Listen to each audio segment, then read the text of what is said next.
Hey guys, welcome to the video today. In today's video, I'm going to give a quick tutorial on how to find out the airflow direction for your cabin air filter. And I'm going to demonstrate on my 2006 Toyota Corolla.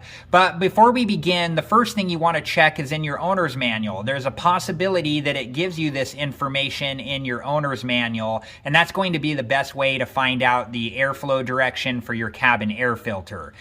If your owner's manual doesn't have that information, then let me show you how we find out the airflow direction for the cabin air filter on my 2006 Toyota Corolla.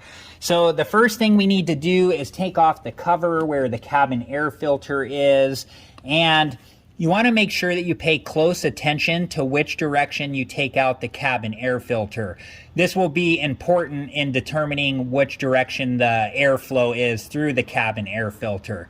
So let's go ahead and take the old cabin air filter out here, and we'll go take a closer look at it. Okay, so let's take a look at the old cabin air filter, and I have it sitting on the table here the same way that it came out of my 2006 Toyota Corolla. So if we look at this side of the cabin air filter, you can see lots of dirt and debris trapped inside of the cabin air filter. And if we take a look at the other side, it's still dirty, but we don't see any of that dirt and debris trapped inside of the cabin air filter.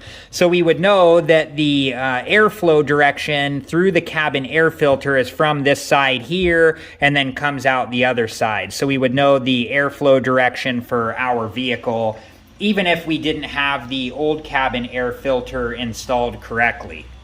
So now you would know how to install your new cabin air filter, and you do want to get a new cabin air filter that shows you the airflow direction that it should be installed. So I hope this video has helped you guys out, and thank you so much for watching. Please like, subscribe, and comment, and I hope to see you guys in the next video. Have a good one.